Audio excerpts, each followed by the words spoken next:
Good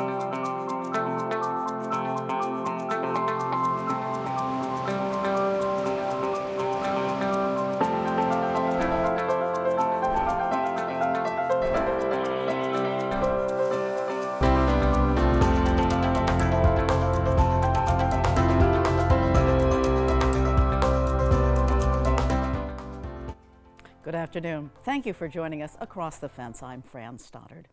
When the maple sap began to flow in some parts of our region around Christmas time, there were questions about whether sap flows in December and January were, quote, normal.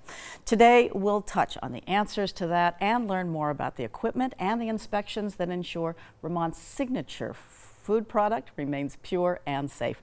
Our guests are two of the leading experts in the state. Mark Iselhart is the maple specialist with the University of Vermont Extension, and Tucker Diego is the agricultural products manager with the Vermont Agency of Agriculture, Food and Markets. Welcome to both of you, and thanks so much for being with us. Thanks for having me. Yeah, thank you. So, Mark, let's start with you about those sap runs in December, which led to steam in the sugar house. Are December and January sap runs normal?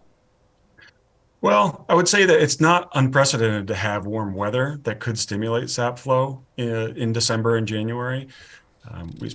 Vermonters are certainly familiar with the January thaw phenomenon. I think what is different is that we have larger and larger operations now. And if you think there's only so many hours in the day and so many people that you can hire to do the tapping, these really large operations have to start pretty early. So you combine that just sort of practical need to get started early with really what was above average temperature. On top of that, no snow on the ground, and you have trees reacting to the temperatures in the environment. If you have taps in the trees, sap flows, you're going to collect it. You're going to go for it. Yeah. So these are really about the state's larger producers. How do early sap runs affect smaller sugar makers? Well, if you haven't tapped a tree, it doesn't affect them really at all, other than maybe a little bit of like sleepless nights when you have several days above freezing. But really, the smaller producers who can tap in a relatively short number of days, they're gonna wait. They're gonna hold off until the real meat of the season, so to speak, arrives, and they know that everything is ready. The tanks are cleaned. Everything's ready to go to make syrup. They aren't missing out. So Tucker, your agency does maple inspections. So what does that mean, and what are you inspecting? Sure. So we actually inspect maple products at retail stores. We don't actually go out to sugar houses or producers directly, but we want to make sure that the maple syrup that's on store shelves, whether it's produced in Vermont or produced out of state, meets our standards for pure maple syrup. And so what we do is we do periodic inspections at retail stores, and it involves a labeling review. We have certain specific labeling requirements. And then more crucially, it involves some grading of the syrup itself. So we actually take a grading kit with us and actually grade that syrup. And the parameters that we're looking for are around the standards relating to color, flavor, clarity, and density. So that's what we're looking for, and yeah, we do. And that you have that Vermont. equipment. That's the equipment and tools you use. Those little testers. Yes. So different tools. Sugar makers would be very familiar with them, but one, for example, for checking density is the hydrometer, and we also check the color. The light transmittance for the syrup as well. So we have a whole kit of tools that we bring. So in a given year, what are some of the trends or findings that you see during those inspections? Sure.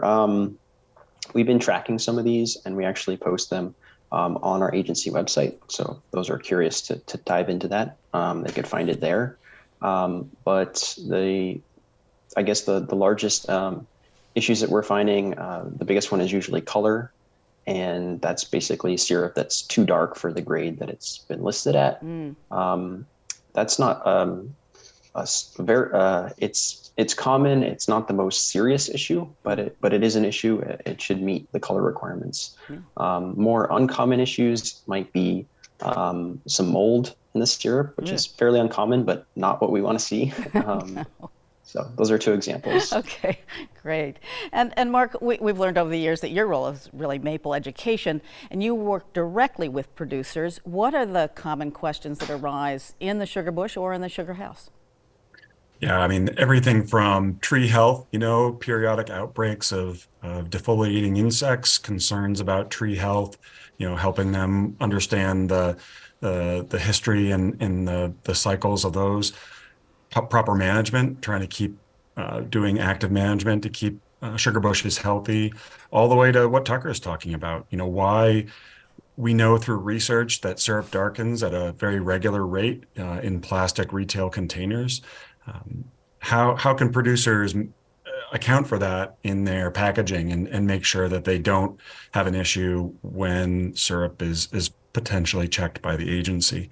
Really everything in between. But and the other thing is at the scale, everyone has skin in the game. There's a very low barrier to entry for the maple industry. So even small operations can get in and make this really iconic product.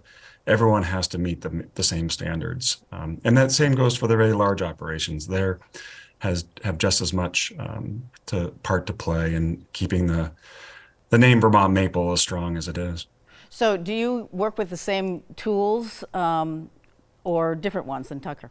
Yep. Yeah. Well, I mean, anytime you do research, you definitely don't want to use something that's so sophisticated that a sugar maker wouldn't have access to that. So we might do lab research where we are using some sophisticated stuff. We always check it with industry standard samples. And we've done research on retail syrup and found similar results. Not every drop of syrup that's in the marketplace meets that high standard for Vermont maple. And part of the reason why the brand is so strong is that consumers expect and receive this really great product. So trying to communicate that. We have resources on our website for understanding the 4 grades and when things are perhaps not quite up to snuff. So certainly have plenty of resources for people to learn more. Right. So Mark, are there other ways in which the university and UVM Extension support the maple industry? For sure. Yeah, we are always open for questions, so people can email me or reach out in other ways. We do try to have the best, most current information at the Maple conferences every year, and try to bring in experts that can share their knowledge, either practical or research based, to try to help producers of all scales move along. Right. Awesome. And Tucker, a similar question: how does the agency work to support maple sugarers? Sure. Well, we also support Mark's work. We're there at the Maple conferences as well. And yeah, getting back to the inspections, that being one piece of our work is if whatever the outcome is, we'll share that with the producer. So if there is an issue, we'll let them know and we'll talk through that issue with them. So I think they really appreciate having someone that they can talk to. They can call up or email or even meet in person. So we're trying to be available and kind of meet them where they're at. And if there are issues, to work with them on that. So are there other things besides talking to them when either of you find a problem? How do you work with the producers to address it? You talk to them? Mark, what do you do? Yeah, I mean, everything from people shipping samples of syrup that something happened and something's wrong, or a visit. We'll do site visits and give technical assistance if it has something to do with the tubing system and trying to maximize yield.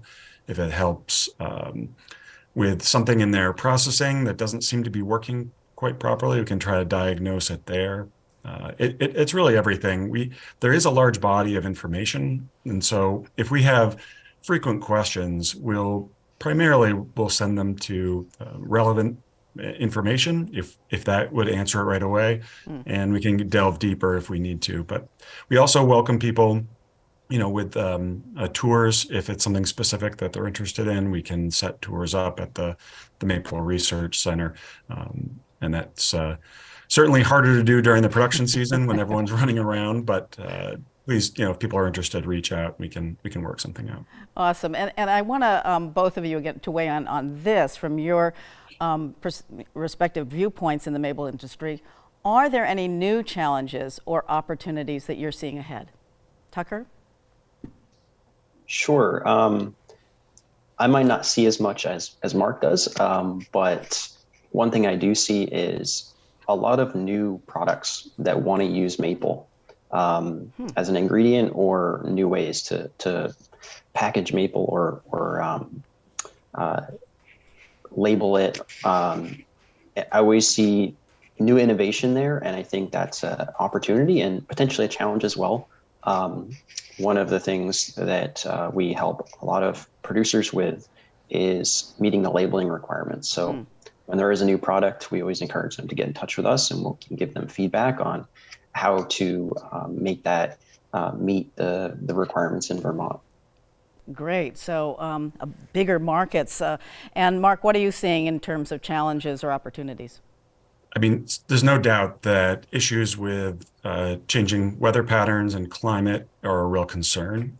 We certainly had a prolonged above average warm temperature, and we need to know more about what the implications are long term. You know, a year or two, trees are going to be able to handle it. What's the long term implications of that? So we'll be looking at that. We have a long term research project looking at how modern high levels of vacuum sap extraction compared to more conventional levels and no tapping. And that's a really interesting project that's over 10 years in.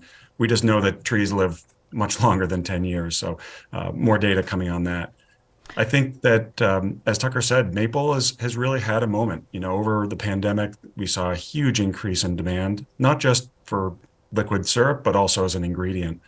So I think it's how does the industry react to that with growth that's sustainable and continue to get consumers coming back year after year to use this sweetener really as an alternative to other more processed sweeteners. Okay, and to wrap up, you know, Vermont is proud of its maple industry, the quality and purity of the products, and the fact that it's a very important economic engine for the state. So is there something about Vermont maple that is truly unique, that makes it different from maple from other states or countries?